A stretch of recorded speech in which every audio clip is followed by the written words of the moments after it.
Welcome to another video of my solo playthrough of Axis and Allies Revised. This is the end of the German turn, turn 5 that is, and they successfully retook Leningrad, and once again by using Panzer Blitz, one of the, actually I'm using all the optional rules and this is one of them. If the enemy is destroyed within one round of combat, you are allowed to move your tanks again in non-combat.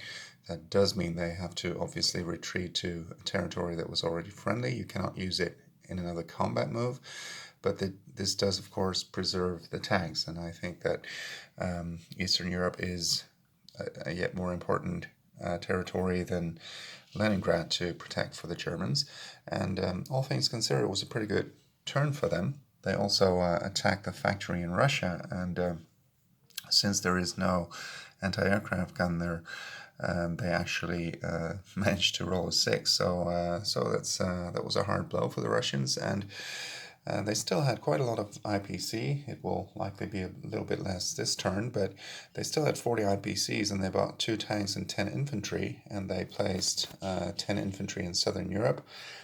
Another optional rule is called Atlantic Wall. Now, I take that one with a little bit of liberty, because you could house rule that rule again, that it only applies to Norway and Western Europe. But of course, the terrain in Italy was such that you could apply it there as well. And on the Eastern Front, it actually applies to any amphibious invasion.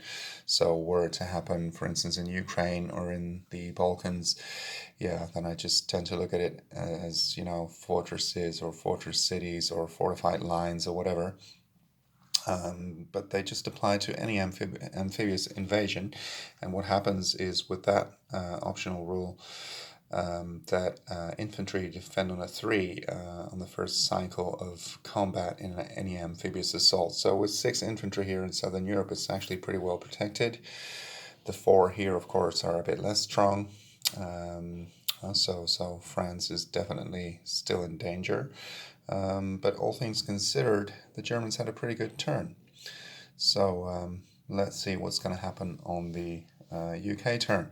Thank you for watching, and see you next time.